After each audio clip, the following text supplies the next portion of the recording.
الشیطان اللعین الرجیم بسم اللہ الرحمن الرحیم. ناظرین السلام علیکم ورحمۃ اللہ وبرکاتہ. آپ کا ایک مرتبہ پھر سے استقبال کرتا ہوں اور ہمارا یہ خاص پروگرام ہے پیغام خطبہ فدق.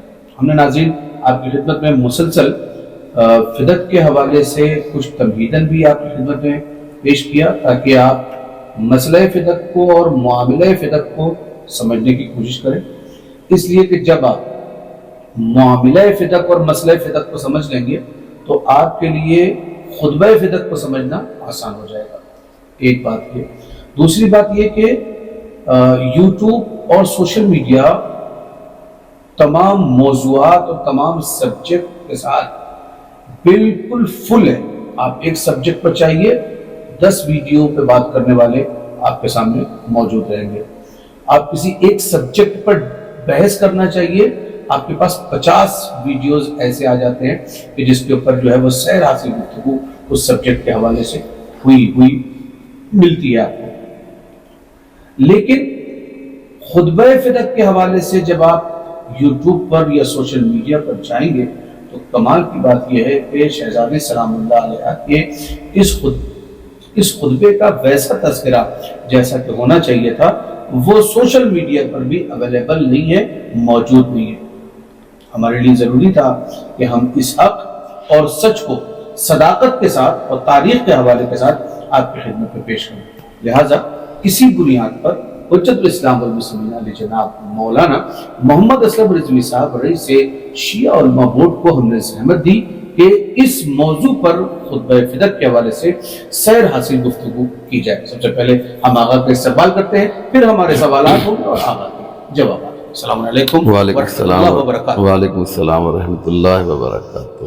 ناظرین ہمارے ساتھ آج یہ چوتھے پروگرام میں مسلسل کنٹینیو حجت الاسلام والمسلمین علی جناب مولانا محمد اسلم رضوی صاحب قبلہ موجود ہیں جو ہمارے سوالات کے جوابات دے رہے ہیں. پچھلے یعنی 3rd ایپیسوڈ میں ہم نے جو سوالات ان کی خدمت میں پیش کیے تھے وہ یہ تھے کہ رسول اللہ صلی اللہ علیہ وآلہ وسلم نے جو اپنی بیٹی کو فدق دیا تھا وہ ان کی بیٹی جناب فاطمہ زہرا سلام اللہ علیہ سے رسول اللہ کی رحلت کے کتنے دنوں کے بعد چھینا گیا. ایک سوال. دوسرا یہ کہ کیا خلیفہ وقت نے جو رسول اللہ کی مسند پر بغیر حق کے جانشین بن کر بیٹھ گئے تھے, کیا انہوں نے جناب زہرا سلام اللہ سے گواہ مانگے تھے؟ اس کا جواب بھی آپ کی خدمت میں پیش کیا جا چکا ہے. آج کے اس پروگرام میں جو سوالات ہیں وہ خطبہ فدق کے حوالے سے ہوں گے اور آپ کے لیے ضروری ہے کہ اس پروگرام کو بالکل بغور دیکھیں, سنیں اور سمجھیں, اس لیے کہ اب خطبہ فدق کی ابتدا ہو چکی ہے. آئیے ہمارا پہلا سوال خطبہ فدق کے حوالے سے. بعض لوگ یہ کہتے ہیں کہ خطبہ فدق کی سند جو ہے وہ معتبر نہیں ہے یا تواتر کے ساتھ نہیں ہے یا آیا سند ہی صحیح نہیں ہے. سوال میرا یہ ہے کہ کیا خطبہ فدق کی سند کو ضعیف بتا کر جو خطبہ فدق کی فضیلت کو کم کیا جا رہا ہے, آیا روایات کے اعتبار سے, آیا کتابوں میں, آیا احادیث میں اس حوالے سے کیا کیا ملتا ہے؟ اعوذ باللہ من الشیطان الرجیم. بسم اللہ الرحمن الرحیم. الحمد للہ والصلاۃ علی اہلہا. یہ سوال جو آپ نے ابھی کیا ہے کہ خطبہ فدق کی سند کیا ہے, جی, تو یہ سوال بہت پرانا ہے اور ایک طبقہ ہے جو پوری کوشش یہ کر رہا ہے کہ خطبہ فدق کو کمزور کیا جائے, یہ کہہ کر کہ اس کی سند بہت زیادہ مضبوط اور قوی نہیں ہے. اس لیے آپ کا یہ سوال بہت اہم ہو جاتا ہے کہ ہمارے ناظرین جو مجھے اس وقت دیکھ رہے ہیں وہ یہ سمجھیں کہ خطبہ فدق کی سند ضعیف نہیں ہے بلکہ بہت ہی قوی ہے. اور مولانا عقیل صاحب کوشش یہ کی جا رہی ہے کہ مختلف بہانوں سے خطبہ فدق کو کمزور کیا جائے. خود جو اس کا مفہوم ہے یا اس کے الفاظ ہیں یا اس کی ترتیب ہے اس میں تو یہ لوگ کوئی کمی نکال نہیں سکے کیونکہ جانتے ہیں کہ الفاظ کے اعتبار سے بھی اور مفہوم کے اعتبار سے بھی یہ خطبہ فدق بہت ہی قوی ہے. لہذا اب ایک ہی راستہ بچتا تھا کہ اس کی سند کے اوپر اٹیک کیا جائے، حملہ کیا جائے. تو ان لوگوں نے کیا کیا کہ کہہ دیا کہ صاحب اس کی سند بہت زیادہ مضبوط، یہ نہیں کہتے کہ ضعیف ہے، کہتے ہیں بہت مضبوط نہیں ہے. میں کہتا ہوں مضبوط ہو یا نہ ہو، مفہوم اگر انسان دیکھے گا تو یہ سمجھ لے گا کہ یہ کلام جو ہے اللہ کے کلام سے نیچے ہے اور بندوں کے کلام سے اوپر ہے. سبحان اللہ. اگر آپ خطبہ فدق کا نگاہ غائر سے مطالعہ کریں گے، اس کی گہرائی میں اتریں گے، اس کے ایک ایک لفظ کو دیکھیں گے، انشاءاللہ مومنین کوشش یہ کی جائے گی کہ آج کچھ اس کے جملے آپ کی خدمت میں پیش کیے جائیں اور آپ احساس کریں گے اس سچائی کو، اس حقیقت کو کہ یہ کتنی بڑی عالمہ تھیں جس نے یہ خطبہ جو ہے اصحاب کے سامنے پیش کیا ہے. ان کے الفاظ میں جناب فاطمہ زہرا کی تعریف تو کر بھی نہیں سکتا اور ان کے علم کے بارے میں تو بیان بھی نہیں کر سکتا، لیکن آپ کو سمجھانے کے لیے ایک جملہ کہہ سکتا ہوں اور اس سے آپ سمجھ لیں گے کہ اس بیوی کی عظمت کیا ہے. توجہ کیجئے، انشاءاللہ ایک پیغام دے رہا ہوں آپ کو، اور وہ یہ ہے، بہت توجہ کریں، بہت توجہ کریں. جناب فاطمہ زہرا کے علم کو سمجھنا ہے تو یوں سمجھیے کہ جس کے آنگن میں ایک کنیز جھاڑو لگاتی ہے اور اس ماحول سے متاثر ہو کر اتنی بڑی عالمہ ہو جاتی ہے کہ 20 سے 30 سال تک وہ قرآن کی لینگویج میں گفتگو کرتی ہے. تو سوچئے جب کنیز اتنی بڑی عالمہ ہے تو وہ مخدومہ کتنی بڑی ہوگی، اس کا علم کتنا عظیم ہوگا. جناب فاطمہ زہرا کو سمجھنے کے لیے یہی ایک بات کافی ہے. اگر تم نے فضا کو سمجھ لیا، جو کہ نہیں سمجھ سکتے ہو، ان کی عظمت کو سمجھ لیا، جناب فضا کے علم کو سمجھ لیا، اس کو احاطہ اگر انسان کر لے جناب فضا کے علم کو، تو شاید جناب فاطمہ کے علم کو سمجھ سکتا ہے، جبکہ بہت ہی مشکل کام ہے. جاننا چاہتے ہو کہ جناب فاطمہ کا علم کتنا تھا اور کیسا تھا، تو ان کے خطبے کو ضرور دیکھیے گا. آج مولانا عقیل صاحب قبلہ نے جو سوال کیا ہے کہ اسناد آپ بیان کیجئے، تاکہ یہ جو مشکوک کر رہے ہیں خطبے کو، کمزور کرنا چاہتے ہیں، ان کے رخسار کے اوپر ایک زبردست تماچا رسید کیا جائے. اس لیے میرے پاس وہ اسناد موجود ہیں کہ جس کے ذریعے سے یہ خطبہ ہم تک پہنچا ہے.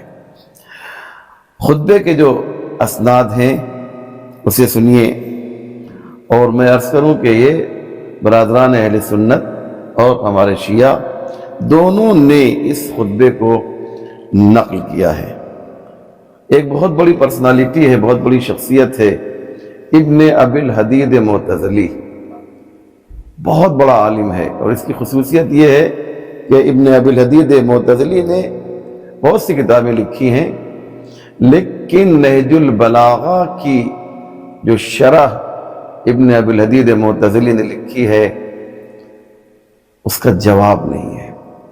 کئی سو شرحیں منظر عام پہ آ چکی ہیں، لیکن آج بھی ابن ابی الحدید معتزلی کی جو شرح نہج البلاغہ ہے وہ پکار کر آواز دے رہی ہے کہ یہ شرح نہج البلاغہ اور نہج البلاغہ کی اہمیت کیا ہے. میں اس تفصیل میں نہیں جاؤں گا. یہ بہت بڑے عالم تھے اہل سنت کے. یہ کہتے ہیں کہ ان کی ایک شرح نہج البلاغہ عثمان ابن حنیف کی خط کی شرح میں اس خطبے کے مختلف اسناد جو ہیں انہوں نے ذکر کیے ہیں، اور اس بات کی تصریح کی ہے کہ جن کا اسناد کا تذکرہ کیا ہے ان میں سے کوئی شیعہ کتاب نہیں ہے۔ بہت بڑی بات ہے یہ، آپ نے اسے بہت آسانی سے لیا کیا؟ بہت بڑی بات ہے کہ جناب ابن ابی الحدید معتزلی کہتے ہیں کہ جو سند، جس سند سے ہم نے لیا ہے اس میں سب علماء اہل سنت کی کتابوں سے لیا ہے۔ اس کے بعد انہوں نے نام کا تذکرہ کیا کہ اس کے بعد ابو بکر احمد ابن عبد العزیز جوہری، جو اہل سنت کے مشہور عالم دین ہیں، ان کی جو کتاب ہے اس کا نام ہے سقیفہ، انہوں نے اس کتاب سے نقل کیا ہے۔ اور اس کے بعد وہ لکھتے ہیں کہ جس وقت حکومت وقت نے فدق کو غصب کرنا چاہا، اس وقت جناب فاطمہ زہرا سلام اللہ علیہا قریش کی عورتوں کے ساتھ مسجد نبی کی طرف چلی، اور یہ لکھتے ہیں، توجہ کریں عزیزو، کیا خوبصورت بات ہے، بہت پیاری بات۔ ایک عالم اہل سنت لکھ رہا ہے کہ اس طریقے سے مسجد کی طرف بی بی چل رہی تھی کہ جیسے خود رسول خدا چلا کرتے تھے، رفتار جناب رسول سے مشابہ تھی۔ اور اس کے بعد آپ لکھتے ہیں کہ جانے کے بعد ایک عظیم الشان خطبہ جناب سیدہ نے دیا ہے۔ ایک سند علی ابن عیسیٰ اربلی نے اپنی کتاب کشف الغمہ، علماء حضرات جانتے ہیں ان کے بارے میں، ان کی شخصیت کتنی بلند ہے۔ اس خطبے کو انہوں نے ابو بکر احمد ابن عبد العزیز کی کتاب، جو میں نے عرض کیا سقیفہ اس کتاب کا نام ہے، اس سے انہوں نے بھی کشف الغمہ میں بھی نقل کیا ہے۔ اس کے بعد اب آئیے ایک شیعوں کے ایک بزرگ عالم، کون ہے جو ان کو نہیں جانتا، اور وہ ہماری ایک بلند پایہ ہستی ہے، ایک جلیل القدر عالم ربانی ہے کہ جن کا نام اتنا بلند ہے کہ بڑے بڑے علماء ان کے نام کے سامنے سر نیاز چکا دیتے ہیں، اور وہ ذات اور وہ شخصیت جناب سید مرتضی علم الہدیٰ کی ہے۔ یہ کہتے ہیں، یہ اپنی کتاب شافی میں اس کو نقل کرتے ہیں کہ جناب عائشہ نے اس خطبے کو نقل کیا ہے۔ میرے بھائیوں، اب بھی کوئی شک ہے؟ حضرت عائشہ کے ذریعے سے یہ خطبہ جو ہے ہم تک پہنچا ہے، بہت بڑی بات ہے، اسے عالم اسلام کو سوچنا پڑے گا۔ اس کے بعد ایک اور بڑا نام ہے، ایک بہت بڑی ہمالیائی شخصیت ہے، وہ شیخ صدوق کی ہے۔ کون ہے جو انہیں نہیں جانتا؟ وہ اپنی کتاب احلل الشرائع، جو بہت مشہور کتاب ہے، اس میں خطبے کے بعض الفاظ کو انہوں نے اس میں نقل کیا ہے۔ اسی طریقے سے جناب شیخ مفید نے اس کے بعض حصے کو جو ہے نقل کیا ہے۔ سید ابن طاؤس کی جو کتاب ہے طرائف، یہ اس کتاب میں بھی اس خطبے کو احمد ابن موسیٰ اصفہانی کی کتاب المناقب سے نقل کیا ہے، اور انہوں نے بھی کہا ہے کہ اس کی جو راویہ ہیں وہ حضرت عائشہ ہیں۔ علامہ طبرسی، جو ان کی قبر مشہد مقدس میں ہے، بہت بڑا نام ہے، ان کی جو تفسیر ہے تفسیر مجموع البیان، آپ جانتے ہیں بہت بڑی کتاب ہے، انہوں نے بھی اس خطبے کو نقل کیا ہے۔ کہنے کا مقصد یہ ہے کہ اس کی سند جو ہے مضبوط ہے اور بہت ہی مضبوط ہے، اور سب سے بڑی بات یہ ہے کہ آیت اللہ جوادی آملی کا ایک جملہ مجھے یاد آ رہا ہے کہ اگر کوئی یہ کہتا ہے کہ جناب سیدہ کا یہ خطبہ نہیں ہے، تو اس کے الفاظ پہ غور کریں. وہ کہتے ہیں، جملہ سنیں گے اور قدر کیجیے گا اس جملے کی، بہت پیاری بات ہے. وہ کہتے ہیں کہ مشک آنس کے خود بگوید نہ ان کے عطار. مشک یعنی وہ جو خوشبودار چیز ہوتی ہے جو نافع ہرن سے نکالا جاتا ہے، اسے کہنے کی ضرورت نہیں ہے کہ میں مشک ہوں، بلکہ وہ اپنے وجود کا پتہ خود دے دیا کرتی ہے. عطر کو کہنے کی ضرورت نہیں ہے، پرفیوم کو کہ دیکھو مجھے خوشبو ہے مجھ میں یا نہیں ہے، اس کا وجود ہی کافی ہے. کیا پیاری بات ہے. انہوں نے کہا اسناد کی طرف کیوں جا رہے ہو جبکہ سند معتبر ہے، لیکن سند کی طرف کیوں جا رہے ہو؟ خطبے کو پڑھ کے دیکھو، تمہیں معلوم ہو جائے گا کہ یہ ایک ایسی شخصیت کی زبان سے نکلا ہوا خطبہ ہے کہ جس نے اس دنیا میں علم حاصل نہیں کیا ہے، اس کا علم ادھر سے ہے، اللہ کی جانب سے. عام انسان ایسا خطبہ نہیں دے سکتا ہے جو جناب سیدہ نے دیا ہے. بے شک بے شک. اگر اسناد کے حوالے سے خطبہ فدق کی بات چل رہی تھی، اور خطبہ فدق کی بات کرتے کرتے آیت اللہ جواد عامری کے حوالے سے، حفظ اللہ کے حوالے سے آغا نے کہا کہ انہوں نے کہا کہ آپ اسناد کے چکر میں کیوں پڑے ہیں، آپ پہلے کلمات کو تو مشاہدہ کیجیے کہ کلمات کیا ہیں. اور ظاہر سی بات ہے کہ مولائے کائنات جو خالق نہج البلاغہ ہیں، ان کی کفوں کا نام فاطمہ زہرا سلام اللہ علیہا ہے. تو جہاں پر جناب زہرا سلام اللہ علیہا کے کلمات ہیں، ان کو مولائے کائنات کے کلمات سے بھی ملا کر دیکھا جا سکتا ہے کہ جب نہج البلاغہ کے خطبات اور کلمات ایسے ہیں تو ظاہر سی بات ہے کہ خطبہ فدق کے کلمات اور جو یہ خطبہ ہے وہ کیسا ہوگا. لہٰذا میں عقیل صاحب ایک بات میرے ذہن میں آ گئی ہے کہ خطبہ فدق کے بارے میں علماء نے جو باتیں کہی اس کا خلاصہ میں نقل کر رہا ہوں کہ خطبہ فدق کو اور مولا علی کا جو خطبہ جو نہج البلاغہ میں ہے، جب انسان دونوں کو سامنے رکھتا ہے تو ایسا لگتا ہے کہ کوئی ایک شخص ہے جس نے یہ دونوں خطبے دیے ہیں. کیا بات ہے. یعنی کیا مقصد؟ کیونکہ ماخذ و منبع علی کا اور فاطمہ کا ایک ہے، اور وہ کیا ہے؟ وہ خدا ہے. ادھر سے انہوں نے بھی علم حاصل کیا، مولا علی نے بھی، اور جناب فاطمہ زہرا سلام اللہ علیہا نے بھی. دونوں کا لہجہ بالکل سیم ہے. یہ وہی جان سکتا ہے جو عربی سے واقف ہے کہ جب علی کے خطبوں کو دیکھتا ہے، جناب فاطمہ زہرا کے خطبوں کو دیکھتا ہے، خطبے کو دیکھتا ہے، تو اسے احساس ہوتا ہے کہ ایک ہی سرچشمہ ہے کہ جہاں سے یہ ہمیں ملا ہے. ناظرین، آپ کو یقین ہو گیا ہوگا کہ جو باتیں یہاں پر کی جا رہی ہیں وہ جو ماخذ ہیں، جو ذرائع ہیں، جو ہم نے باتوں کو جس جگہوں سے لیا ہے وہ کس قدر معتبر ہیں کہ اہل سنت کی جو علماء ہیں ان کے حوالے سے بھی گفتگو ہوئی ہو، اور جو شیعہ علماء ہیں ان کے حوالے سے بھی گفتگو ہوئی ہے. ان میں سب سے بڑا نام جو ہے وہ ابن حدید مرتضلی کا لیا گیا، ساتھ ہی ساتھ سید مرتضیٰ، اور ساتھ ہی ساتھ شیخ صدوق، اور ساتھ ہی ساتھ آغا تبرسی کو بھی جو ہے وہ کوٹ کیا گیا کہ ان لوگوں نے اس بارے میں کہا ہے کہ اس کی سند جو ہے وہ معتبر ہے، اور اس کو نقل کیا گیا ہے حضرت عائشہ رضی اللہ تعالی عنہا سے. تو ظاہر سی بات ہے کہ اب اس کے بعد خطبہ فدق کی سند کے حوالے سے گفتگو کرنے کی اصلا ضرورت نہیں رہ گئی ہے.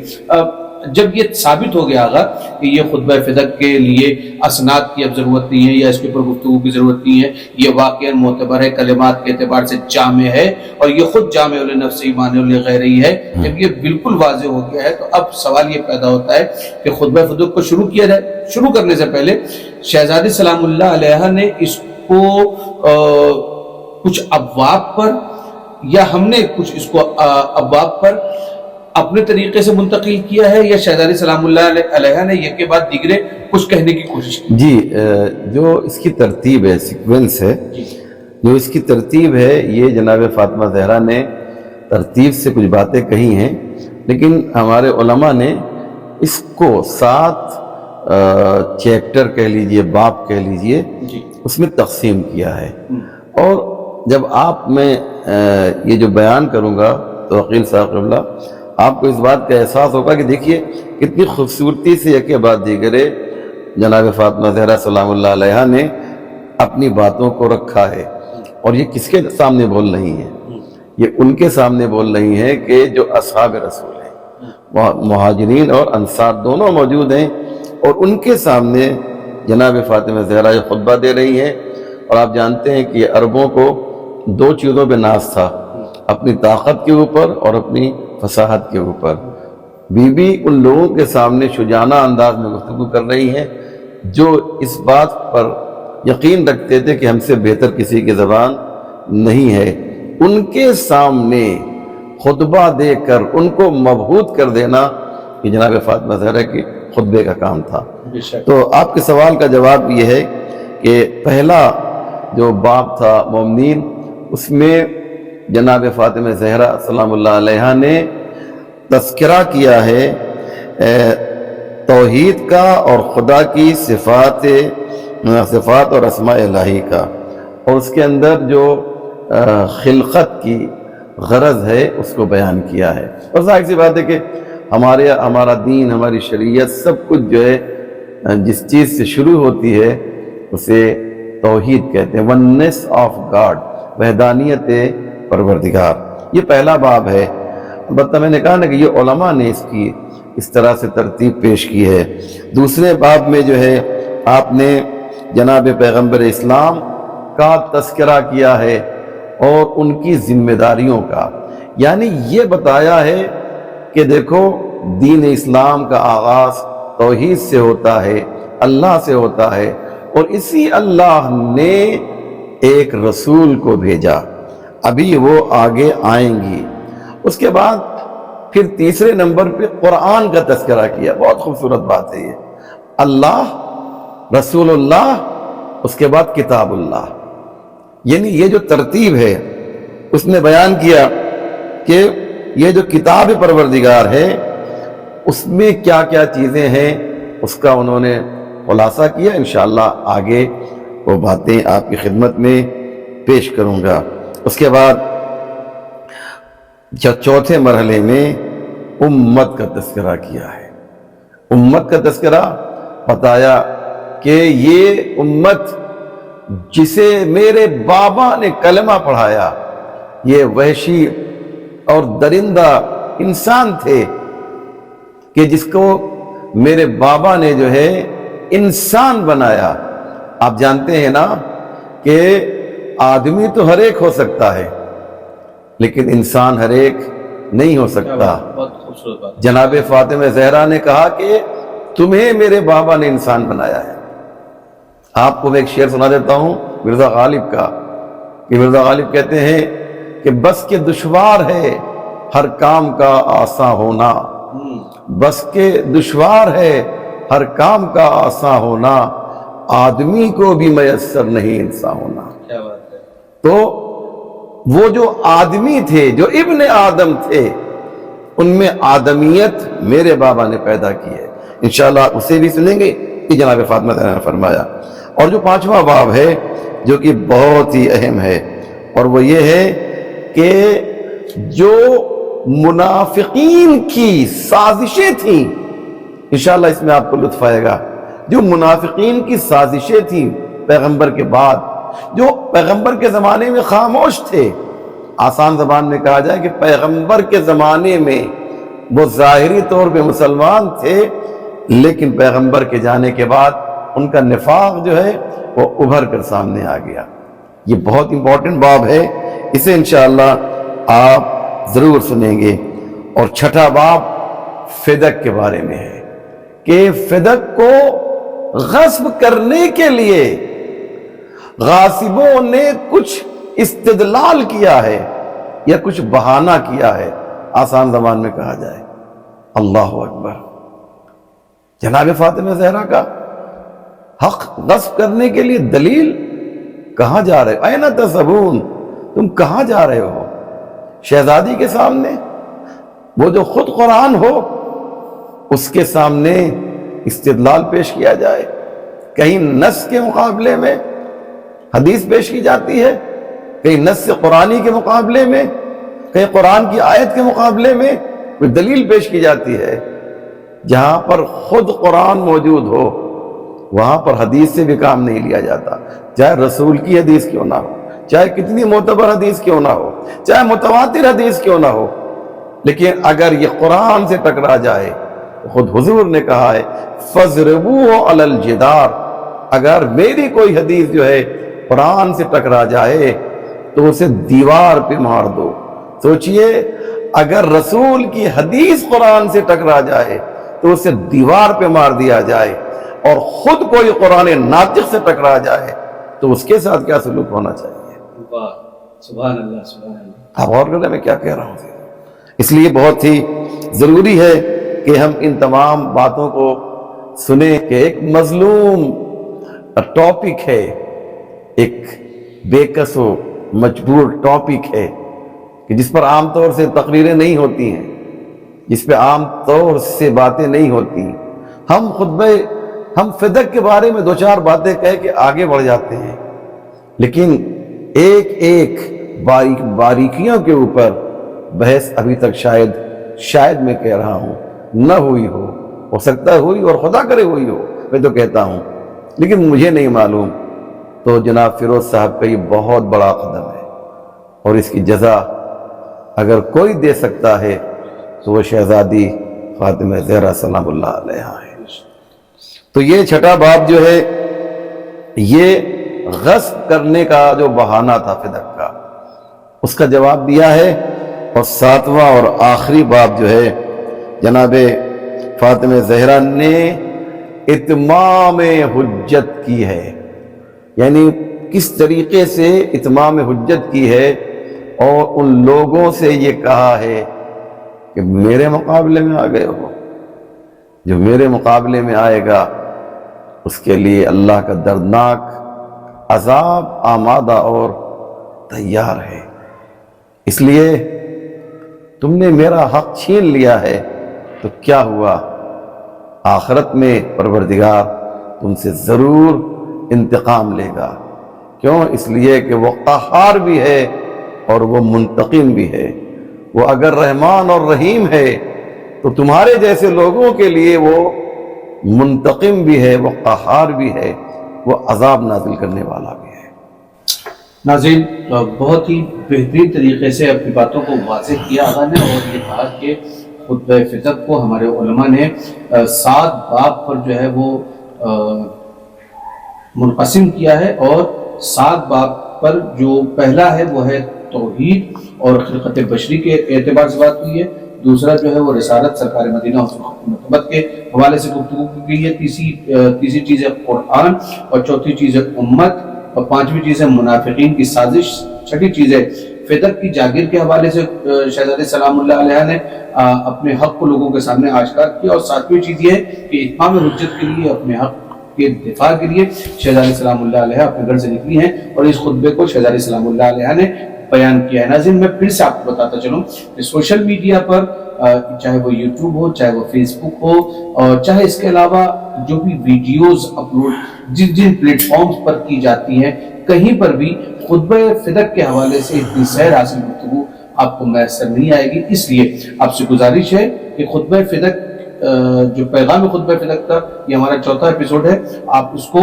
کنٹینیو دیکھتے رہیں، سلسلے وار دیکھتے رہیں، تاکہ آپ کے علم میں اضافہ ہو۔ اور ہمارے پاس ٹائم کم ہو گیا ہے، ایک آخری سوال آخر خدمت میں کرتے ہیں، اور اس کے بعد اپنے اس ایپیسوڈ کو یہیں پر مکمل کریں گے، اور وہ یہ کہ یہ جو ابواب آپ نے 7 پیش کیے ہیں، اگر ان میں سے 1 یا 2 کا اگر تذکرہ ہو جائے تو ناظرین کے علم میں مزید اضافہ ہو جائے۔ جی اللہ آپ کو اچھا رکھے، عزکم اللہ جناب عقیل صاحب۔ اور یہ پہلا باب جناب سیدہ نے جو خطبہ دیا ہے، اس خطبے کا پہلا باب آپ کی خدمت میں پیش کیا جا رہا ہے۔ عربی کے سارے الفاظ پڑھوں گا تو تاخیر ہوگی، میں چند جملے تبرکن و تیمنن جناب سیدہ سلام اللہ علیہ کے آپ کی خدمت میں پیش کروں گا عربی کے، اس کے بعد پھر مکمل اردو کا ترجمہ پیش کیا جائے گا۔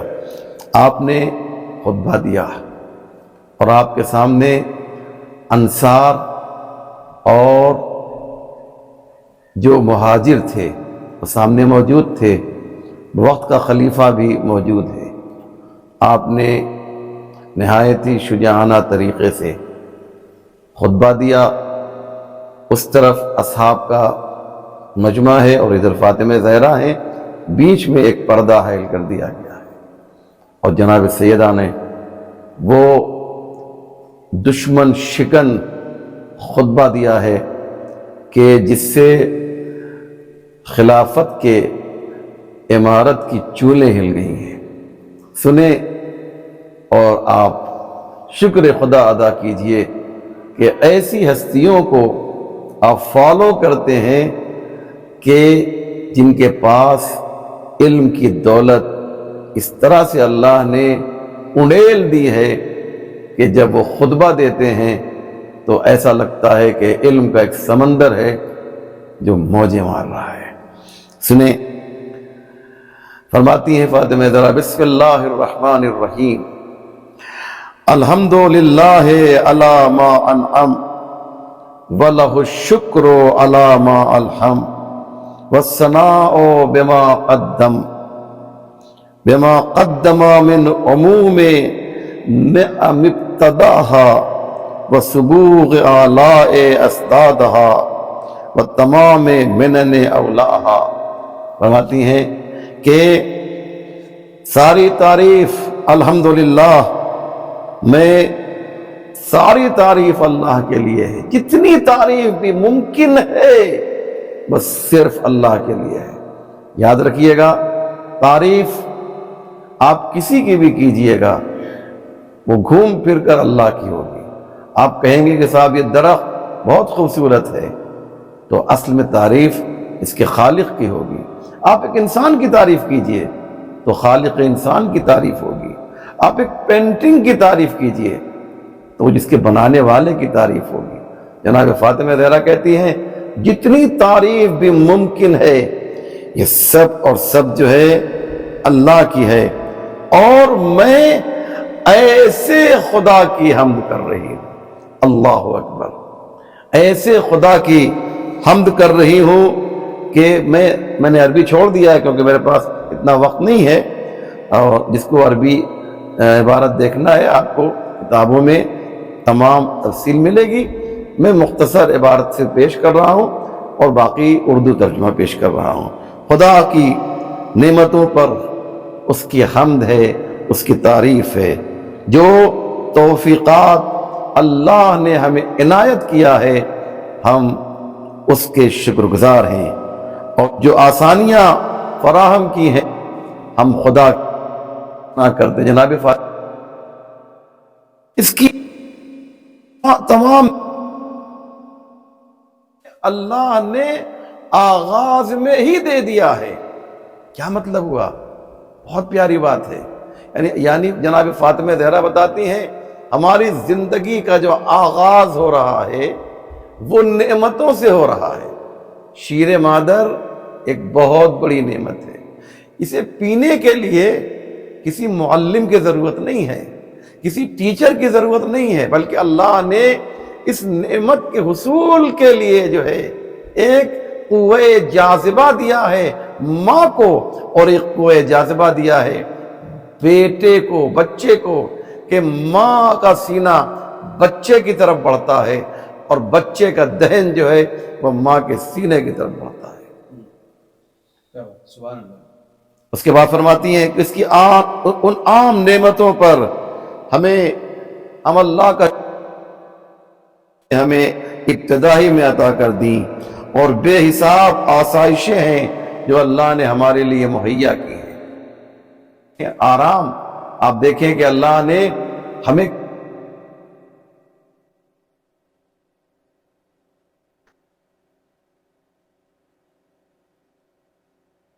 کے سامنے اپنے سر کو جھکا دے، اور اس طریقے سے جھکا دے کہ پھر سر کو نہ اٹھا۔ سر جو تیرا اللہ کی بارگاہ میں جھک رہا ہے نا، یہ شکر کے عنوان پہ ہے، اور وہ شکر کہ جو شکر بے پایان ہے۔ پھر امام فرماتے ہیں کہ ایک جانور ہے جو گوشت کھاتا ہے، وہ صرف گوشت کھا رہا ہے، جو گھاس کھاتا ہے وہ صرف گھاس کھا رہا ہے، لیکن اللہ نے تجھے کتنی آسائشیں دی ہیں کہ قسم کی نعمتیں ہیں، مختلف قسم کے اناج ہیں، مختلف قسم کے فروٹس ہیں جو پروردگار نے تجھے عطا، تو کیا تو اس کا شکر ادا نہیں کرے گا؟ وہی جناب سیدہ فرماتی ہیں یہ آسائشیں ہیں جو تجھے اللہ نے دی ہیں، اور پے در پے نعمتیں جو ہمارے شامل حال ہیں۔ یعنی کیا مقصد؟ جناب سیدہ فرمانا چاہتی ہیں کہ یہ نعمت وہ ہے جو کنٹینیو ہے، ڈسکنیکشن یہاں پر نہیں ہے، نعمت جو ہے منقطع نہیں ہو رہی ہے، مسلسل اس کی نعمت جاری ہے۔ کیا حسین انداز ہے، کیا خوبصورت انداز ہے جناب سیدہ کا کہ آپ کی تقریر، آپ کا خطبہ جو جاری ہے۔ میں اس اللہ کی حمد و ثنا کر رہی ہوں کہ جس کی نعمت جو ہے نعمت دائمہ ہے۔ اس کے بعد فرمایا کہ اس نعمت کو جو نعمت دائمہ ہے وہ ہمارے شامل حال ہے۔ جو نعمت دائمہ ہے اسے کوئی شمار بھی نہیں کر سکتا ہے، دو چار نعمتیں نہیں ہیں، تم اس اللہ کی نعمتوں کو شمار بھی نہیں کر سکتے، اور وہ اتنی زیادہ وسیع ہے کہ اس کا کوئی بدلہ بھی نہیں دے سکتا۔ اللہ اکبر۔ جناب سیدہ فرماتی ہیں اس نعمت کا بدلہ نہیں دیا جا سکتا ہے۔ آپ کو کسی نے ایک چیز دی تحفے کے طور پر، آپ ہو سکتا ہے کہ اس کو اس کا بدلہ دے سکتے ہیں، لیکن جناب سیدہ سلام اللہ علیہ فرماتی ہیں کہ جو اللہ نے نعمتیں دی ہیں اس کا بدلہ تم نہیں دے سکتے۔ اس کی انتہا انسان کے ادراک سے خارج ہے۔ یعنی کیا مقصد؟ درک نہیں کر سکتا ان نعمتوں کو جو اللہ نے دیا ہے۔ اتنا کچھ تجھے دیا انسان، اور اس کے بعد کہا کہ ان نعمتوں کے استمرار اور مزید وسعت کے لیے اپنے بندوں کو شکر کی دعوت دی ہے۔ کیا بات کہی ہے! میں اس کو اور واضح کر دوں، میرے چھوٹے بھائیوں کے لیے میں عرض کر دوں، یعنی پہلے دیا ہے اور پھر سر کو جھکایا ہے۔ انسان کیا کرتا ہے؟ پہلے سر کو جھکاتا ہے، جھکواتا ہے کہا جائے، اور پھر عطا کرتا ہے۔ اللہ کہہ رہا نہیں، پہلے میں دوں گا، جب تمہیں نعمتیں دے کر تمہارے جسم کو تیار کر لوں، تب تم سے تقاضا ہے کہ اپنے سر نیاز کو میری بارگاہ میں جھکا دو۔ شاید میری بات آپ تک پہنچ گئی ہوگی۔ اور ان کی تکمیل کے لیے جناب فاطمہ زہرا فرماتی ہیں، اور ان کی تکمیل کے لیے تمام مخلوقات سے اپنی حمد کا مطالبہ کیا ہے۔ یعنی کیا مقصد؟ شکر کب مکمل ہوگا؟ جب اس کی حمد کی جائے، اور ان کو حاصل کرنے کے لیے ان کی تشویق کی ہے، ان کا حوصلہ بڑھایا ہے۔ پھر جناب سیدہ فرماتی ہیں کہ میں گواہی دیتی ہوں کہ خدائے واحد کے علاوہ اور کوئی معبود نہیں ہے، وہ بے مثل ہے۔ یہاں پر تو ایک ایک گھنٹے کی گفتگو کی جا سکتی ہے۔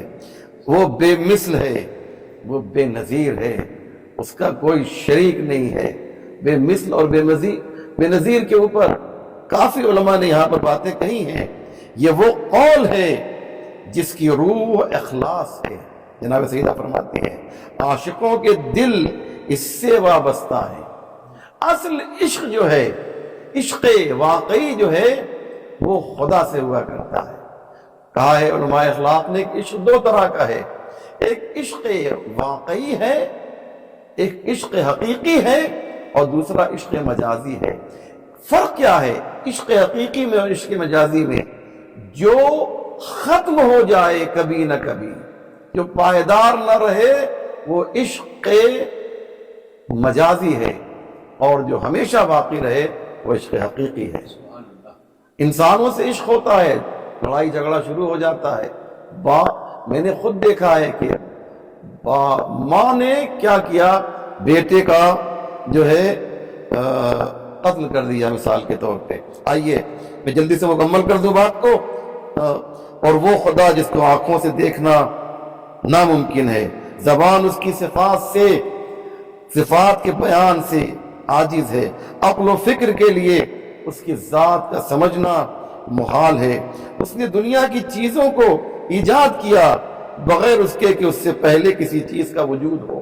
یعنی جناب فاطمہ زہرا بتانا چاہتی ہیں کہ عدم سے اللہ نے وجود کو ثابت کیا، ظاہر کیا ہے، یعنی معدوم شے سے جو ہے، جو چیز نہیں ہے اس کو ظاہر کیا۔ ہم کچھ نہیں تھے لیکن ہمارا وجود اللہ کے ذریعے سے ہوا ہے۔ تو کہنے کا مقصد یہ ہے ان سب کو پیدا کیا بغیر اس کے کہ اس سے پہلے کوئی مثال رہی ہو، یعنی ہماری شکل وہ کوئی انسان اس کے پہلے نہیں تھا۔ یہ جو شکل و صورت ہمیں دی ہے، یہ زمین و آسمان کی جو شکل جو ہے اللہ نے قائم کی ہے، اس کی کوئی کاپی پہلے نہیں تھی کہ اس کی کاپی کر کے اللہ نے زمین کو بنا دیا، آسمان کو بنا دیا، انسان کو بنا دیا، وغیرہ وغیرہ۔ تو کہنے کا مقصد یہ ہے کہ یہ خلقت جو ہے اللہ نے بغیر کسی مثال کی ہمیں پیش کی، یا ان کی تخلیق سے اس کی ذات کو کوئی فائدہ پہنچتا ایسا نہیں ہے کہ انسان کو بنا کے اللہ کو کوئی فائدہ پہنچے گا۔ ہمارا فائدہ ہے کہ ہم اس سے وابستہ رہیں، اور وہ صرف یہ چاہتا تھا کہ اس کی طرح اپنی حکمت کو واضح کرے، لوگوں کو اپنی اطاعت کی دعوت دے، اور اس طرح اپنی بے پناہ قدرت کو ظاہر کرے، اپنی عبادت کی طرف لوگوں کی رہنمائی کرے، پیغمبروں کی دعوت کو اس طرح تکوین و تشریح سے ہم آہنگ کر کے عزت دے۔ پھر اس نے اپنی اطاعت کے لیے جزا معین کی اور اپنی معصیت کے لیے سزا۔ یعنی کیا مقصد؟ دیکھو، تم کو ہم نے پیدا کیا، پیدا کرنے کے بعد تم کو بڑا کیا، اس کے بعد تمہیں عبادت کا سلیقہ بتایا، عبادت کی دعوت دی۔ اب اس کے بعد بھی اگر تم جو ہے نافرمان بن جاؤ گے تو تمہارے لیے سزا کا انتظام کیا گیا ہے، اگر فرما بردار بن جاؤ گے تو تمہارے لیے جنت ہے۔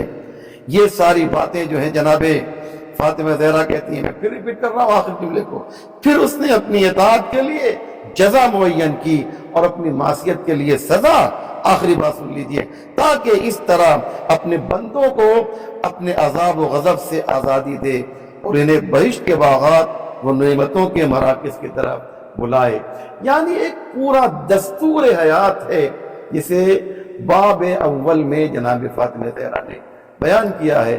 ہم امید کرتے ہیں کہ ہمارے ناظرین ایک ایک جملے کے تہ تک، اس کی گہرائی تک پہنچے ہوں گے کہ جناب فاطمہ زہرا نے اس باب اول میں کیا میسج اور کیا پیغام پورے انسانوں کو دیا ہے۔ ناظرین، حجت الاسلام والمسلمین علیہ جناب مولانا محمد اسحاق رضوی صاحب رئیس شیعہ علماء بورڈ جو ہے وہ مسلسل ہمارے سوالات کے جوابات دے رہے تھے، اور ہمارا یہ چوتھا ایپیسوڈ پیغام خطبہ فدق کے حوالے سے تھا۔ ہم امید کرتے ہیں کہ آپ تک کچھ نہ کچھ باتیں ضرور پہنچی ہوں گی اور آپ کے علم میں اضافہ ہوا ہوگا۔ ساتھ ہی ساتھ ہم نے کہا تھا ایک یا دو بار، اور بھی ایک ہی بات کی تشریح ہوئی، اور ہمارا وقت جہاں تک ہم نے سوچا تھا اس سے کہیں زیادہ آگے بڑھ گیا ہے، لہذا اس پروگرام کو ہم لوگ یہیں پر ختم کر رہے ہیں۔ انشاءاللہ خطبہ فدق کے حوالے سے مزید گفتگو کا یہ سلسلہ جاری و ساری رہے گا، اور آقا ہمارے جو ہے وہ سوالات کے جوابات دیتے رہیں گے، اور خطبہ فدق کی فقط اور فقط ترجمہ یا اس کی توضیح نہیں بلکہ اس کی تشریح بھی آپ حضرات کی خدمت میں پیش کرتے رہیں گے، جیسا کہ باب کی ہی بیان میں جو ہے وہ پہلے ہی باب کے بیان میں آپ نے پیش کیا ہے۔ اور پتہ نہیں آپ کو سننے کے بعد کیا لگا، لیکن جب میں نے آقا کی یہ باتیں تمام سنی تو مجھے ایسا لگا کہ خطبہ فدق نہیں ہے بلکہ اصول اور فروع کا ایک منبع ہے جسے خطبہ فدق کہا جاتا ہے، جہاں پر اصول دین بھی پائے جاتے ہیں، جہاں پر فروع دین بھی پائے جاتے ہیں۔ یعنی دین اور اسلام کے تمام احکامات کو اگر ایک جگہ پر دیکھنا ہے تو خطبہ فدق ضرور سنیں، ضرور پڑھیں اور اس کے اوپر غور و فکر کریں۔ میں اجازت چاہتا ہوں۔ السلام علیکم ورحمۃ اللہ۔